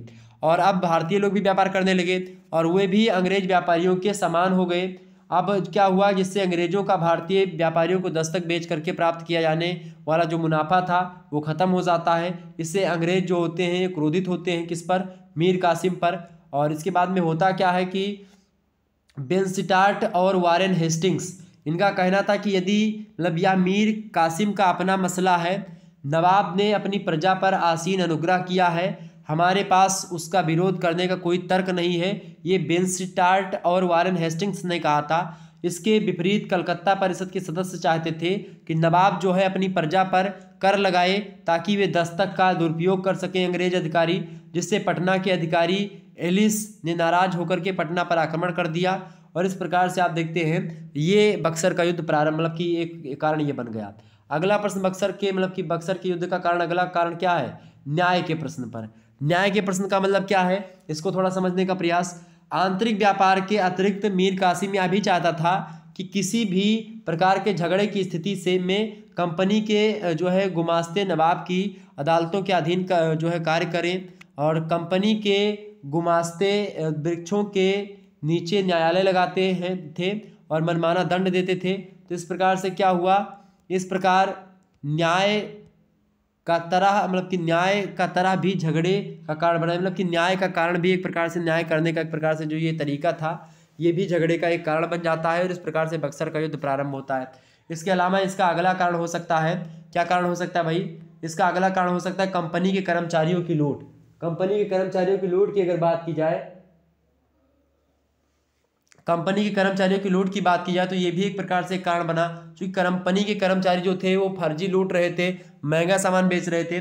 नवाब ने कंपनी से शिकायत करी कि उसके कर्मचारी प्रजा को लूट रहे हैं, वे बलपूर्वक रैयत का माल कम दामों पर खरीद करके उसे बाजार में ज़्यादा मूल्य पर बेच रहे हैं, और बलपूर्वक बेच रहे हैं, ज़बरदस्ती बेच रहे हैं, जिससे मुझे 25 लाख प्रतिवर्ष की हानि हो रही है। ऐसा हुआ, ये भी एक कारण बना। इसके अलावा मीर कासिम को पद से हटाना, ये भी एक प्रकार से क्या बना, बक्सर के युद्ध का कारण बना। मीर कासिम को पद से हटा दिया गया। मीर कासिम ने संधियों का मतलब कि अक्षरशः पालन किया, और वह अंग्रेजों की शक्ति बढ़ने से और अपनी शक्ति अधिक कम होने से रोकना चाहता था उसको। उसकी यही कोशिश अंग्रेजों को रास नहीं आई। उसकी योग्यता, निर्भीकता, कुशल प्रशासनिक क्षमता अंग्रेजों की आँख की किरकिरी बन जाती है। इसके परिणाम स्वरूप क्या हुआ कि अंग्रेजों को पुराने कठपुतली नवाब मीर जाफर की याद आने लगी, और उन्होंने क्या किया, मीर कासिम को परास्त करके जुलाई 1763 ईस्वी में मीर जाफर को फिर से गद्दी पर बंगाल का नवाब बना करके घोषित कर दिया। क्योंकि मीर जाफर का ही दामाद कौन था, मीर कासिम था। मीर जाफर का दामाद था मीर कासिम, और मीर कासिम जो था, जब उसको लगा कि भाई मीर कासिम जो है मीर जाफर से भी ज़्यादा तेज निकल रहा है, तो उसने क्या किया, मीर कासिम को परास्त कर दिया अंग्रेजों ने, और क्या करा, उसका फिर से मीर जाफर जो था, यानी उसका ससुर था, उसको गद्दी पर बैठा दिया। कहाँ के, बंगाल का नवाब बना दिया। अब क्या हुआ, अगला कारण क्या था, पटना हत्याकांड की घटना। पटना हत्याकांड की घटना क्या हुई, यानी अपदस्थ होने के बाद में मीर कासिम जो था, यह मुंगेर से भाग करके पटना आया, मतलब कि जब इसको भगा दिया गया, मतलब कि पद पर नहीं था वो उसके बाद में, और उसने 200 अंग्रेजों को बंदी बना करके उनको मौत के घाट उतार दिया, जिससे अंग्रेज अत्यधिक नाराज हुए, और उन्होंने उसे पटना हत्याकांड की संज्ञा दे दी, और अंग्रेज इसका प्रतिशोध लेना चाहते थे, और ये युद्ध में प्रतिशोध जा करके बदला। इसके अलावा अगला कारण क्या था, त्रिशक्ति समझौता का संपन्न, मतलब त्रिशक्ति संपन्न समझौता हुआ। यानी त्रिशक्ति कौन कौन सी, मीर कासिम जो था चूंकि इतनी जल्दी हार मानने वाले उनमें से था नहीं, वह कहाँ गया मदद मांगने के लिए, अवध के नवाब के पास आया। यहाँ पर सिराजुद्दौला यानी कि यहाँ पर अवध का नवाब जो है सुजाउद्दौला, सिराजुद्दौला तो वहाँ का था बंगाल का, सिराजुद्दौला का ही एक प्रकार से जो होता है जो है वो लड़का, उसका नाम मतलब सिराजुद्दौला तो उसका लड़का अलीवर्दी खां का एक प्रकार से पुत्री का पुत्र था, छोटी लड़की का लड़का था, ठीक है। और अलीवर्दी खां के एक प्रकार से यानी कि क्या था, नाती था एक प्रकार से बोल सकते हो, ठीक है। तो वो एक प्रकार से सिराजुद्दौला था। सिराजुद्दौला के बाद में गद्दी पर बैठता है वो, ठीक है। बाद में आकर के तो ये मीर जाफर, मीर कासिम का दामाद, फिर मीर जाफर गद्दी पर बैठ जाता है। तो क्या हुआ कि उस समय यहीं पर अवध में, अवध के नवाब था उस समय सुजाउद्दौला जो था, ये अवध का नवाब था। यहाँ पर बनी हुई है अवध में, अयोध्या में आप देखते हैं गुलाब बाड़ी वगैरह जो बनी हुई है, गुलाब बाड़ी अयोध्या में है अभी भी। तो गुलाब बाड़ी जो है अयोध्या में, मतलब कि फैजाबाद में, तो वो सुजाउद्दौला का एक प्रकार से वहीं पर मकबरा है शायद। तो वो सुजाउद्दौला जो है इसके पास, मतलब सुजाउद्दौला के पास आता है कौन, ये मीर कासिम। और किस्मत से मुगल बादशाह शाह आलम द्वितीय जो थे नवाब सुजाउद्दौला के अतिथि उस समय थे, यानी वो भी आए थे दिल्ली से अयोध्या में टहलने घूमने के लिए। तो क्या हुआ कि इनके दोनों के बीच में अंग्रेज विरोधी त्रिशक्ति समझौता होता है तीनों के बीच में, यानी मीर कासिम के बीच में, और जो है अयोध्या के नवाब थे, मतलब अवध के नवाब सुजाउद्दौला, और जो है जो मुगल बादशाह थे उस समय दिल्ली पे, उनका नाम था क्या, उनका नाम था शाह आलम द्वितीय। इन तीनों ने समझौता किया। तो ये त्रिशक्तियों का समझौता जो संपन्न हुआ, इससे भी कहीं ना कहीं पे अंग्रेजों ने सोचा कि भाई युद्ध होना ही चाहिए, और इन लोगों ने भी सोचा कि भाई युद्ध करना ही है। इसके अलावा शत्रुता की नीति जो है, सुजाउद्दौला की नीति। सुजाउद्दौला चूंकि अवध का नवाब था, और अवध के नवाब सुजाउद्दौला की जो है गिद्ध दृष्टि बंगाल पर भी थी, यानी कि ये भी जो था ये बंगाल को भी अपने हाथों में करना चाहता था। शुरुआत से ही इसका मन था कि बंगाल को भी जीता जाए। और इसमें क्या हुआ कि अपनी फायदे के कारण से क्या हुआ, व्यक्तिगत फायदे के कारण से उसने मीर कासिम से समझौता करा था कि भाई मीर कासिम हमारे साथ होगा, इसको पता है हर एक चीज़ें, तो फिर बाद में हम शासन करेंगे वहाँ पर। क्या हुआ कि मीर कासिम को गद्दी वापस दिलाने में सहायता करना, ये भी एक प्रकार से इसका उद्देश्य था। किसका, मतलब इस समझौते का जो त्रिशक्ति समझौता हुआ था, इसमें कहा गया कि मीर कासिम को उसको गद्दी पुनः मिलेगी, मतलब बंगाल की गद्दी, और बिहार को प्राप्त एक प्रकार से किया जाएगा इसके माध्यम से। मीर कासिम के पास 10 करोड़ का कोष था, और उसे प्राप्त करने के लिए भी कहीं ना कहीं पे सुजाउद्दौला और अवध का नवाब शाह आलम द्वितीय इन लोगों ने समझौता किया। मीर कासिम के द्वारा नवाब सुजाउद्दौला को 11 लाख रुपए प्रतिमाह उसकी सेना का खर्च उठाना स्वीकार किया, कहा कि हाँ मैं खर्च उठाऊंगा।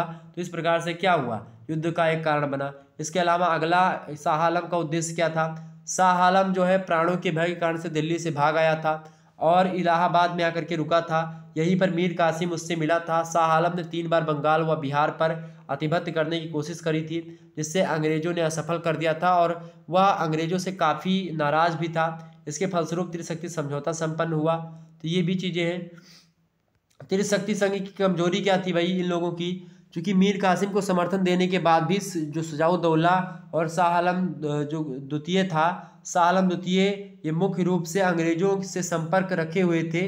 ये भी बात थी, संपर्क मतलब अंग्रेजों से भी संपर्क साध रहे थे और इससे भी। तो क्या हुआ कि सुजाउद्दौला का उद्देश्य बिहार एवं मीर कासिम का कोष प्राप्त करना था, यानी ये धन कमाना चाहता था।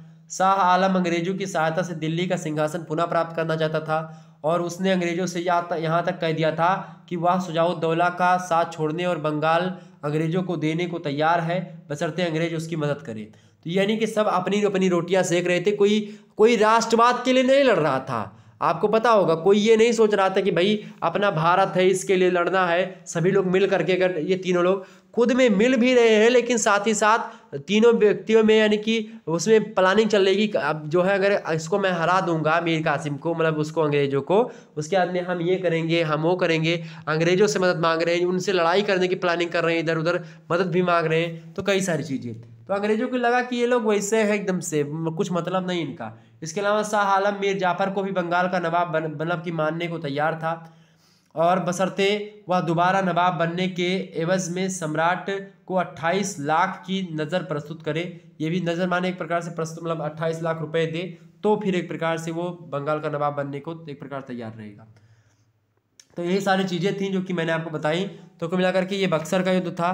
बक्सर का युद्ध ये सब इसका ये कारण था। बक्सर के युद्ध के बाद में क्या होता है कई सारी चीज़ें होती हैं। बक्सर के युद्ध में क्या होता है कि शाह आलम, शुजाउद्दौला, मीर कासिम, ये लोग एक प्रकार से अपनी सेनाओं को लेकर के बिहार की ओर प्रस्थान करते हैं।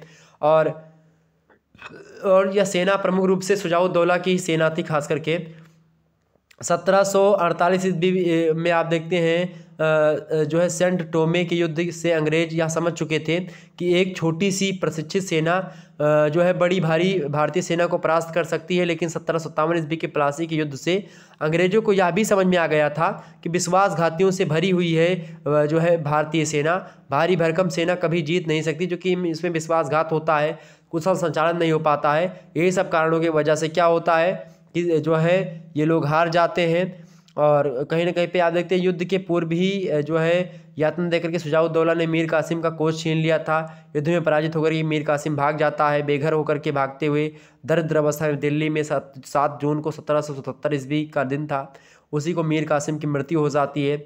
ठीक है, 23 अक्टूबर 1764 ईस्वी की बात की जाए तो बक्सर में ही निर्णायक युद्ध हुआ और विरोधी सेना के अनेक अधिकारियों को अपनी ओर मिला करके अंग्रेज पहले ही कूटनीति सफलता हासिल कर चुके थे। और अंग्रेज की सेना जो है कमान हेक्टर जो मतलब कि हेक्टर मुनरो जो था उसके हाथ में थी, और उसने क्या कर लिया एक प्रकार से फिर अंग्रेजों को विजयी बनाया। और ये भी जो बक्सर का युद्ध था, अब इससे पूर्ण रूप से अंग्रेजों ने समझ लिया कि अब कुछ नहीं हो सकता, मतलब कि अब ये भारत के लोग जो हैं ऐसे कैसे रहे, मतलब कि इन पर शासन करना कोई बड़ी बात नहीं है, ये लोग एकदम से वैसे हैं जैसे बोल सकती हो। ठीक है, तो इस प्रकार से क्या होता है, तमाम सारी चीज़ें होती हैं और यही सब आपको इसमें पढ़ना था जो कि मैंने आपको बता दिया। ठीक है, आगे बढ़ते हैं और भी चीज़ों को जानने का प्रयास। यहाँ पर कुछ पॉइंट हम समझेंगे जो कि एक प्रकार से रिवीजन के तौर पर होगा। पहला पॉइंट, बंगाल के नवाब जो थे शुरुआत से ही नवाब अली वर्दी खान ने यूरोपीय को मधुमक्खियों की उपमा दी थी, तो ऑब्जेक्टिव में प्रश्न बनेगा, बता दीजिएगा। अलीनगर की संधि कब हुई थी? 9 फरवरी 1757 ईस्वी को सिराजुद्दौला एवं अंग्रेजों के बीच में संधि हुई थी। तो आप इन चीज़ों को ध्यान रखेंगे चूंकि इन दोनों के बीच में संधि हुई थी। इसके अलावा बंगाल की प्रथम क्रांति, यानी बंगाल की प्रथम क्रांति कब हुई थी, फटाफट से बताने का प्रयास करेंगे। बंगाल की प्रथम क्रांति बोले प्लासी के युद्ध जो जिसको बोलते हैं, कब हुआ था भाई? 23 जून 1757 ईस्वी के बाद संपन्न होती है, जबकि सिराजुद्दौला की जगह पर उसका सेनापति जो होता है मीर जाफर वो नवाब बनता है।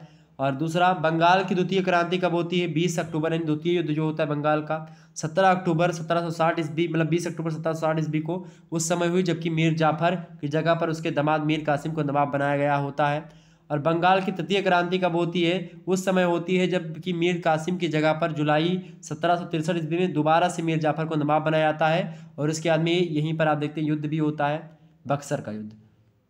अगला पॉइंट, मीर जाफर के पुत्र मीरन ने मोहम्मद बेग के हाथों सिराजुद्दौला की हत्या कराई थी, ये पॉइंट भी ध्यान रखेंगे। इसके अलावा क्लाइव ने नज्म उद दौला को नवाब बनाया था।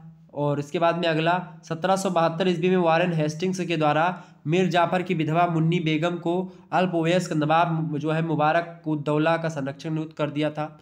और अगला पॉइंट आप देखेंगे, अमी चंद ने क्लाइव और मीर जाफर के मध्य हुए षड्यंत्र को सर्वाधिक सार्वजनिक करने की धमकी दी थी। तब क्लाइव ने एक फर्जी संधि पत्र बनवाया और उस पर अमी चंद की मांगे मान ली गई। जब वाटसन ने इस जाली दस्तावेज पर हस्ताक्षर करने से मना कर दिया तो क्लाइव ने खुद उस पर फर्जी लाल कागज पर वाटसन के जाली हस्ताक्षर भी कर दिए थे, ये भी एक प्रकार से था। इसके अलावा अंग्रेज लोग कल बल छल सभी का प्रयोग करते थे।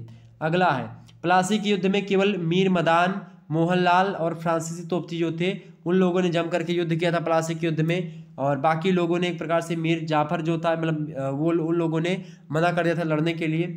अगला देखेंगे, मीर कासिम के द्वारा बंगाल की राजधानी मुर्शिदाबाद से मुंगेर स्थापित की गई थी, ये बात भी ध्यान रखेंगे।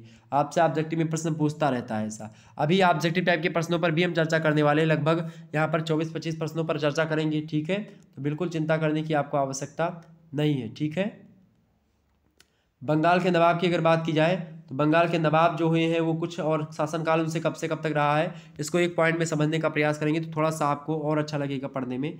पहली बात तो ये कि मुर्शीद कुली खां की बात की है तो ये कब से कब तक रहा? 1713 ईस्वी में गद्दी पर बैठता है, 1727 ईस्वी तक ये गद्दी पर रहता है। ठीक है, शुजाउद्दीन की अगर बात की है 1727 में गद्दी पर आता है, 1739 तक गद्दी पर बैठता है। 1739 में आता है सरफराज खां, वो रहता है और 1 साल तक यानी 1740 तक रहता है। 1740 ईस्वी में गद्दी पर बैठ जाता है अली वर्दी खां और 1756 ईस्वी तक शासन करता है। इसके बाद में आता है सिराजुद्दौला। कौन आता है भाई? इसके बाद में आता है सिराजुद्दौला। सिराजुद्दौला की अगर बात की जाए तो ये इसकी मौसी का मतलब कि इनका नाती होता है अलीवर्दी खां का, ठीक है। क्या होता है? अलीवर्दी खां का नाती होता है, इनकी सबसे छोटी पुत्री का लड़का होता है सिराजुद्दौला। तो ये 1756 ईस्वी में मात्र 20 वर्ष की अवस्था में गद्दी पर बैठता है, 1757 तक शासन करता है। 1757 ईस्वी में प्लासी का युद्ध होता है, उसके बाद सिराजुद्दौला के बाद में आता है मीर जाफर। मीर जाफर जो होता है ये 1757 ईस्वी में गद्दी पर बैठता है, 1760 ईस्वी तक गद्दी पर बैठा रहता है। उसके बाद मीर कासिम आता है, 1760 में गद्दी से बैठता है, 1764 तक रहता है। उसके बाद फिर से मीर जाफर, अंग्रेजों ने मीर जाफर को गद्दी पर बैठा नवाब बनाया 1763 से लेकर के 2 साल 1765 तक मीर जाफर बंगाल का नवाब बना। उसके बाद में नज्म उद्दौला को अंग्रेजों ने मीर जाफर को परास्त करके मतलब मीर जाफर के स्थान पर नज्म उद्दौला को मतलब बनाया। मीर जाफर के बाद में 1765 से लेकर के 1766 ईस्वी तक शासन किया, 1 साल तक नजमुद्दौला ने। उसके बाद में सैफुद्दौला आता है, 1766 से लेकर के 1770 ईस्वी तक नवाब का मतलब बंगाल का नवाब रहा ये। और उसके बाद में मुबारकुद्दौला आता है, ये 1770 से लेकर के 1793 ईस्वी तक शासन करता है। तो इस प्रकार से बंगाल के कुछ नवाब थे जिसके बारे में मैंने बताया। थोड़ा सा कुछ और डेट आप ध्यान रखेंगे, और डेट क्या है यहाँ पर थोड़ा सा जानने का प्रयास करेंगे आप सभी लोग, ठीक है। कुछ पॉइंट्स और ध्यान रखेंगे, उसके बाद में मैं ऑब्जेक्टिव प्रश्नों की ओर बढ़ता हूँ और कुछ आपका टेस्ट हो जाए कि आपने क्या क्या पढ़ा जो आपको ध्यान है। आगे देखते हैं, प्लासी का युद्ध कब हुआ था? 23 जून 1757 ईस्वी को हुआ था। प्लासी का युद्ध किस नदी के तट पर लड़ा गया आपसे पूछेगा तो बोलेंगे हुगली नदी के तट पर लड़ा गया था। अगला, काल कोठरी की घटना कब हुई थी? तो 20 जून 1757 ईस्वी को हुई थी, ये बात ध्यान रखेंगे। अगला प्रश्न आपसे पूछा जा सकता है ऑब्जेक्टिव में कि जो है बक्सर का युद्ध कब हुआ था? तो बक्सर का युद्ध हुआ था 22 अक्टूबर को 1764 ईस्वी में, ठीक है। बिहार में राजा सितबराय और बंगाल में मोहम्मद रजा खान नायाब दीवान बनाए गए थे, ये बात ध्यान रखेंगे। इसके अलावा 1765 ईस्वी में कंपनी को बंगाल, बिहार, उड़ीसा इन सभी की दीवानी प्राप्त हो जाती है। और इस प्रकार 1765 ईस्वी में इलाहाबाद की संधि जो होती है उस संधि के द्वारा शुजाउद्दौला, रॉबर्ट क्लाइव और शाह आलम द्वितीय इन तीनों के बीच में संधि होती है। 1767 ईस्वी में रोगग्रस्त होने की वजह से लॉर्ड क्लाइव जो होता है इंग्लैंड लौट जाता है। तो इस प्रकार से ये पॉइंट पूरा लगभग समाप्त हो जाता है आपका। तो आपको मैं बताने का प्रयास करूंगा यहाँ पर आपको पढ़ना क्या है, ऑब्जेक्टिव टाइप के प्रश्नों के बारे में। ऑब्जेक्टिव प्रश्न जो है आपसे पूछे जा रहे हैं तो आप इनके उत्तर को कैसे दे पाएंगे, यानी कि आप अगर पढ़े होंगे तो आपको पता होगा, ठीक है। यानी अगर आपने मन लगा कर ये वीडियो पूरा अंत तक देखा है निश्चित तौर पर आप अच्छे तरीके से इन प्रश्नों का जवाब दे पाएंगे। पहला प्रश्न आपकी परीक्षा की दृष्टि से बेहद ही महत्वपूर्ण है। प्रश्न क्या है? पहला प्रश्न है आपका, पहला प्रश्न है भैया, पहला प्रश्न है कि अंग्रेजों द्वारा बंगाल में प्रथम कोठी 1651 ईस्वी में कहाँ स्थापित की गई थी? Where did the British establish the first factory in Bengal in 1600 मतलब कि जो है 1651 AD? फटाफट से बताने का प्रयास करें। करेक्ट आंसर क्या होगा? हुगली नदी के तट पर। ऑप्शन नंबर इसका ए करेक्ट आंसर होगा। हुगली में स्थापित करी थी। कहाँ पर? हुगली में। अगला प्रश्न हुगली स्थान भी है। अगला प्रश्न देखेंगे, किस बंगाल के नवाब ने यूरोपियों को मधुमक्खियों की संज्ञा दी थी? फटाफट से बताने का प्रयास करेंगे, फटाफट से बताएंगे। Which nawab of Bengal called Europeans bees? बताने का प्रयास करेंगे। 20 बताएं। अलीवर्दी खान ने कहा था, सिराजुद्दौला ने, मीर कासिम ने, मीर जाफर ने? तो किसने कहा था भैया? अलीवर्दी खान ने कहा था। ऑप्शन नंबर इसका आ करेक्ट आंसर होगा। किसने कहा था? अलीवर्दी खान ने। अगला प्रश्न आप देखेंगे, तीसरा नंबर प्रश्न है, बहुचर्चित ब्लैक होल घटना किस तिथि को हुई थी? What was the date of the famous black hole event?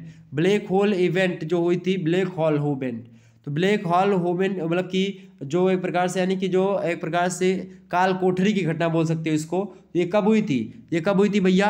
ये हुई थी आपकी 20 जून 1756 ईस्वी को। ऑप्शन नंबर इसका सी करेक्ट आंसर होगा। कब हुई थी? 20 जून 1700 कौन सा भाई? 1700 आपका 61 ईस्वी, सॉरी कब हुई थी? कौन सी घटना? काल कोठरी की घटना 1757 ईस्वी। 20 जून 1757 ईस्वी को घटना हुई थी। 20 जून 1757 नहीं है, 1757 बोला जाएगा, 1757 ईस्वी बोला जाएगा। 56 है क्या यहाँ पर? 57 कर लीजिएगा, ये 57 है, ठीक है। यहाँ पर 57 कर लीजिएगा, 70। ओके, ऑप्शन नंबर इसका सी करेक्ट आंसर होगा कि 56 में हुई थी। फटाफट से बताने का प्रयास करेंगे, फटाफट से बताएंगे सभी लोग। काल कोठरी की घटना जो हुई थी वो कब हुई थी? काल कोठरी की घटना बड़ी फेमस घटना है, आप सभी को पता होनी चाहिए। काल कोठरी की घटना कब हुई थी भाई? फटाफट से बताने का प्रयास करेंगे। काल कोठरी की घटना, काल कोठरी की घटना कब हुई थी? फटाफट से बताएंगे सभी लोग।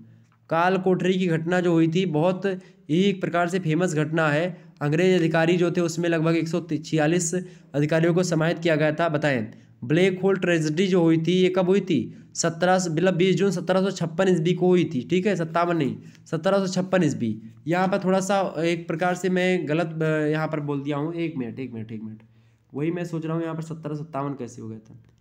कालकोटी घटना यहाँ पर 56 कर लीजिएगा। ओके, 56 करेंगे। ओके, आगे बढ़ते हैं। अगला प्रश्न आपकी परीक्षा की दृष्टि से बेहद महत्वपूर्ण है। अगला प्रश्न है, कलकत्ता का नाम अलीनगर किसने रखा था? कलकत्ता का नाम अलीनगर किसने रखा था भाई? कलकत्ता का नाम अलीनगर किसने रखा था? फटाफट से बताने का प्रयास करेंगे। अच्छा, यहाँ पर दूसरा प्रश्न भी ये था, बहुचर्चित ब्लैक होल। चौथा प्रश्न, बहुचर्चित ब्लैक होल घटना का रचयिता कौन था? बताएं। Who was the author of the famous black whole phenomenon? फटाफट से बताने का प्रयास करें, किसने लिखा था? चौथा करेक्ट आंसर क्या होगा? ऑप्शन नंबर ए, जो है J.Z. हॉलबेल। अगला प्रश्न आप देखेंगे, कलकत्ता का नाम अलीनगर किसने रखा था? Who named Calcutta as Alinagar? किसने रखा था भैया? बिल्कुल करेक्ट आंसर होगा option number A, Sirajuddaula. Okay, अगला प्रश्न, छठवां नंबर प्रश्न है, क्लाइव ने किसके साथ मिलकर के नवाब सिराजुद्दौला के विरुद्ध षड्यंत्र रचा था? फटाफट से बताने का प्रयास करेंगे, सभी लोग बताएंगे। क्लाइव ने किसके साथ मिलकर के नवाब सिराजुद्दौला के विरुद्ध षड्यंत्र रचा था? Whom did Clive join with him and जो है कंस्पायर्ड अगेंस्ट नवाब सिराजुद्दौला? बताएं, किसके साथ मिलकर के किया था? तो वो था, व्यक्ति का क्या नाम था? मीर जाफर के साथ, राय दुर्लभ और जगत सेठ और अमीचंद, इन तीनों से मिलकर के क्या किया था? लॉर्ड क्लाइव के साथ, लॉर्ड क्लाइव जो था, इन तीनों के साथ मिलकर के नवाब सिराजुद्दौला जो बंगाल का नवाब था, इसके विरुद्ध षड्यंत्र रचा था। ओके, अगला प्रश्न, सातवां प्रश्न देखेंगे, प्लासी के युद्ध में नवाब सिराजुद्दौला की सेनाओं का नेतृत्व किसने किया? बताएं।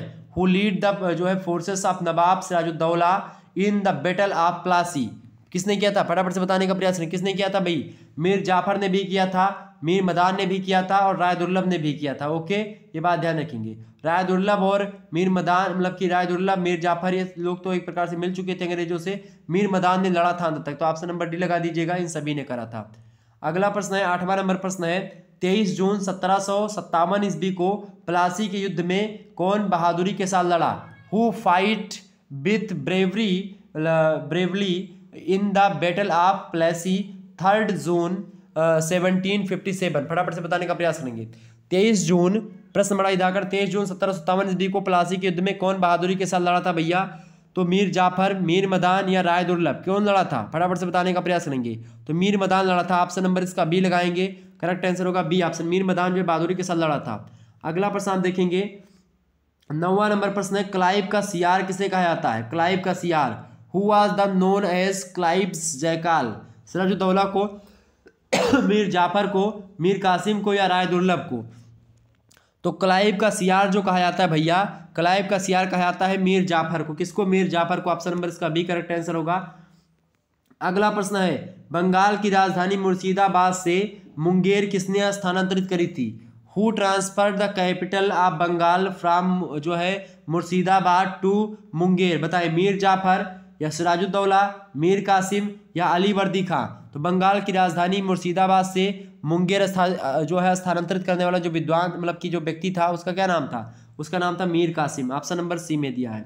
अगला प्रश्न देखेंगे, सियार उल मुतखौरीन का लेखक कौन था? Who was the author of Siyar ul मुतखौरीन? फटाफट से बताएंगे। गुलाम हुसैन, नंदलाल चटर्जी, अबुल फजल या मीर कासिम? तो सियार, प्रश्न बड़ा ही धाकड़ है, सियार उल मुतखौरीन का लेखक कौन था? तो इसका लेखक कौन था भैया? इसका लेखक था गुलाम हुसैन, ऑप्शन नंबर इसका ए करेक्ट आंसर होगा। अगला प्रश्न आप सभी लोग देखिएगा, अगला प्रश्न आ चुका है, आपकी परीक्षा की दृष्टि से बेहद ही महत्वपूर्ण है। प्रश्न आ चुका है अगला प्रश्न क्या है? 12वां नंबर प्रश्न देखेंगे। प्रश्न है कि सियार उल मुतखौरीन, प्रश्न क्या है भैया? प्रश्न है आपका कि सियार उल मुतखौरीन के लेखक गुलाम हुसैन ने बंगाल के किस नवाब की प्रशासनिक उपलब्धियों को तारीफ की थी? The administration achievements of which nawab of Bengal have been appreciated by Ghulam Husain the author of Siyar ul मुतखौरीन? बताएं, फटाफट से बताने का प्रयास करेंगे। करेक्ट आंसर इसका क्या होगा? बिल्कुल ऑप्शन नंबर इसका बी करेक्ट आंसर होगा, मीर कासिम। ओके, अगला प्रश्न आप देखेंगे, 13वां नंबर प्रश्न है। प्रश्न क्या है भैया? सॉरी, प्रश्न है आपका कि बंगाल के किस नवाब ने बिहार के उप सूबेदार राम नारायण को निलंबित किया और मार डाला? बताएं। Which nawab of Bengal suspended and killed Ram Narayan the deputy जो है सूबेदार ऑफ बिहार? बताएं। बंगाल, सॉरी थोड़ी सी तबीयत डाउन है। बताएं, बंगाल के किस नवाब ने बिहार के उप सूबेदार का नाम जो है राम नारायण को निलंबित कर दिया और मार डाला? किसने करा था ऐसा? किसने करा था? मीर कासिम। ऑप्शन नंबर इसका बी करेक्ट आंसर होगा। अगला प्रश्न 14वां नंबर प्रश्न देखेंगे। 1764 ईस्वी के बक्सर के युद्ध में अंग्रेजों ने किस शक्ति को पराजित किया था? Which power was defeated by Britishers in the battle of Buxar 1764 AD? फटाफट से बताने का प्रयास करेंगे। 1764 ईस्वी के बक्सर के युद्ध में अंग्रेजों ने किस शक्ति को पराजित किया था? किस शक्ति को पराजित किया था भैया? तो शक्ति थी मीर कासिम, शुजाउद्दौला, शाह आलम द्वितीय।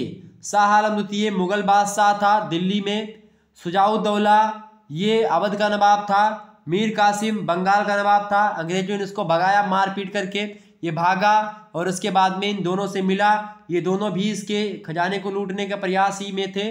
तो कई सारी चीजें हुई, तो इन सभी को, ऑप्शन नंबर इसका डी, इन सभी के खिलाफ जो है अंग्रेजों ने युद्ध लड़ा और अंग्रेजों ने जीता। ठीक है, आगे समझते हैं।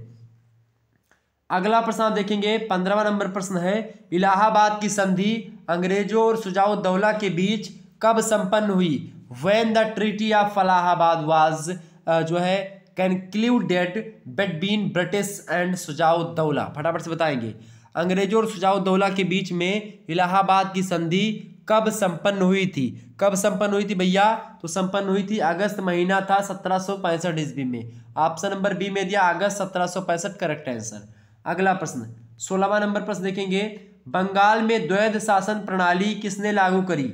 Who implemented dual government system in Bengal? बताएं। Lord Clive, Warren Hastings, Holwell या फिर वेंस्टार्ट? फटाफट से बताने का प्रयास करेंगे।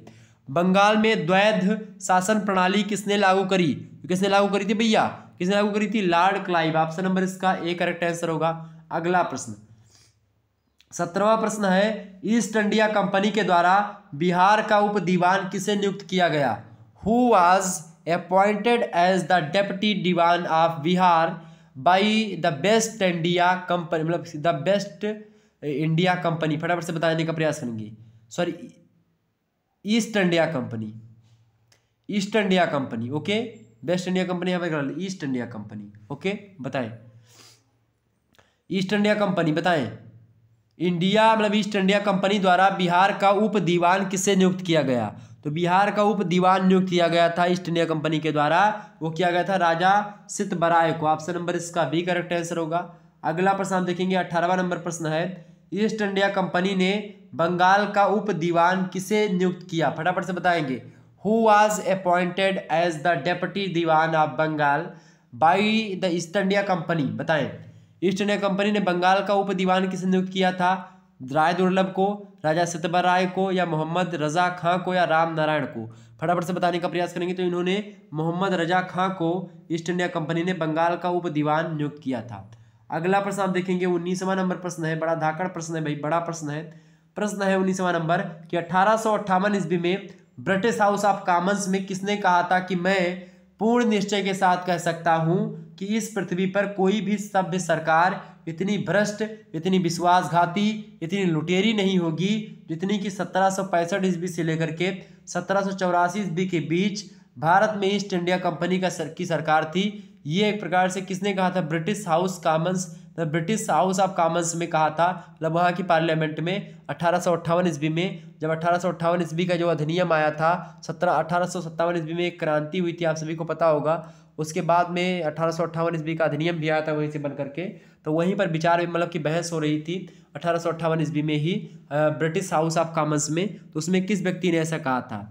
सर जॉर्ज कॉर्नवाल ने कहा था, विलियम वोल्ट्स ने कहा था, रिचर्ड बीचर ने कहा था, या फिर वेंस्टार्ट ने कहा था? फटाफट से बताने का प्रयास करेंगे। तो इसको कहा था किसने भाई? सर जॉर्ज कॉर्नवाल ने कहा था। ऑप्शन नंबर इसका ए करेक्ट आंसर होगा, ओके। अगला प्रश्न,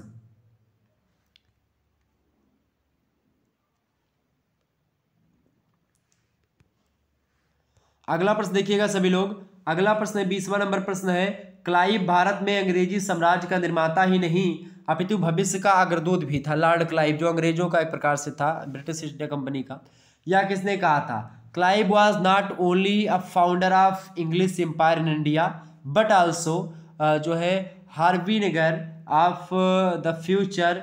बताए हु सेड दिस, किसने कहा था? क्लाइव भारत में अंग्रेजी साम्राज्य का निर्माता ही नहीं कौन था? बल्कि या अपितु भविष्य का अग्रदूत भी था। ऐसा किसने कहा था? ऐसा कहा था पर्सिवल स्पीयर ने। ऑप्शन नंबर इसका बी करेक्ट आंसर होगा। अगला प्रश्न आप देखिएगा, अगला प्रश्न 21 नंबर, 1765 ईस्वी से 1772 ईस्वी तक कंपनी ने बंगाल में डाकुओं का राज स्थापित किया, यह किसने कहा था? During 1765 to 1772 the company established a रोवर स्टेट इन बंगाल। बताएं किसने कहा था? 1765 से लेकर के 1772 ईस्वी तक कंपनी ने यानी ईस्ट इंडिया कंपनी ने बंगाल में डाकुओं का राज स्थापित किया। तो वो किसने कहा था भाई? किसने कहा था ऐसा कहने वाले जो विद्वान है उनका नाम है के.एम. पाणिक्कर। ऑप्शन नंबर इसका सी करेक्ट आंसर होगा। अगला प्रश्न 22 नंबर प्रश्न है, बंगाल में साम्राज्य निर्माता किस गवर्नर को कहा जाता है? बताएं which governor of Bengal was said to be the king maker of Bengal?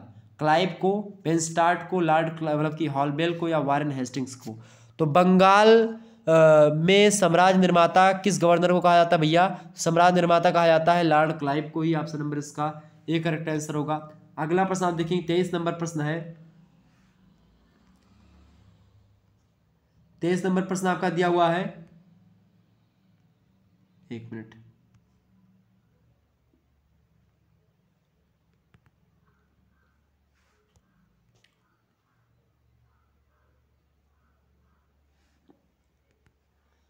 तेईस नंबर प्रश्न क्या है? क्लाइव के दूसरी बार भारत में आगमन से इस देश में हमारा राजनीतिक उत्कर्ष हो गया, यह किसने कहा था? जो है with the arrival to Clive in India for the second time और पॉलिटिकल मतलब कि flourishing started in the country, who said that? Clive के दूसरी बार भारत में आगमन से इस देश में हमारा राजनीतिक उत्कर्ष हो गया, यह किसने कहा था? ऐसा कहने वाला विद्वान था लॉर्ड मैकाले। ठीक है, लॉर्ड मैकाले की बात की जाए तो ये विद्वान भी था। विद्वान क्या था? आते हमारे सामने बैठ जाते, मतलब कि हमारे सामने नहीं, हमारे जो भारतीय विद्वान थे, ठीक है, उनके सामने बैठ जाते पता चलता इसने बहुत बुराई करी है भारत की शिक्षा नीति की बुराई, मतलब इसकी ही शिक्षा नीति बनाई हुई है जो आजकल चल रही थी अभी तक। ठीक है, मतलब इसने ही उसी तरीके से नियम, बहुत सारा नियम इसी का अभी तक चल रहा है, अभी भी नई शिक्षा नीति में भी। ठीक है, क्योंकि इसी का जो है नीति थी कि 33% पर भारतीयों को पास करा जाएगा और 66% पर एक प्रकार से अंग्रेज, मतलब कि जो अंग्रेज के बच्चे होंगे जब वो 100 में से 66 नंबर पाएंगे तो वो पास होंगे, उत्तीर्ण होंगे। अगर भारत के चूंकि लोग पढ़ नहीं पाते हैं, नहीं जानते हैं पढ़ना लिखना, तो अगर वो 33 नंबर पाए जाते तो उनको पास कर दो। इसने कहा था कि भारत वाले कुछ नहीं जानते हैं, जबकि भारत से ही वेद, पुराण, आरण्यक, उपनिषद, तमाम सारे ग्रंथ हैं भारत में। भारत जो है इतने ग्रंथों की एक प्रकार से पृष्ठभूमि, इतनी ग्रंथों की पृथ्वी है कि पूरे के यूरोप को अगर तौलें, पूरे यूरोप की अगर पुस्तकों को रख दें और भारत के नालंदा विश्वविद्यालय की लाइब्रेरी की पुस्तकों को रख दें तो उन सभी की पुस्तकें एक प्रकार से यहाँ की पुस्तकों से कम पड़ जाएंगी।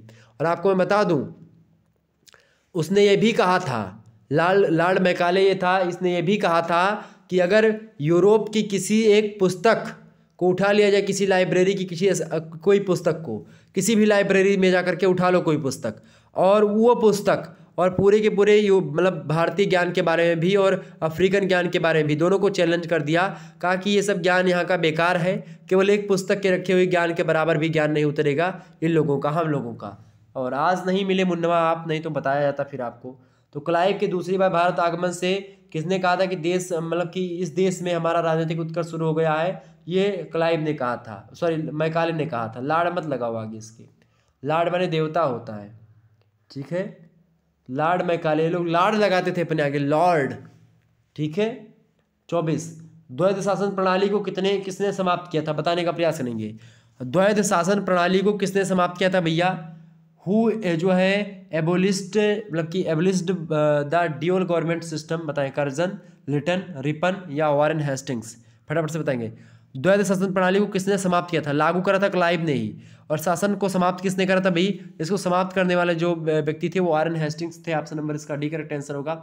इस प्रकार से आप लोगों ने ये तमाम सारे प्रश्नों को जाना और पूरे के पूरे चैप्टर को आपने विस्तार से समझ लिया।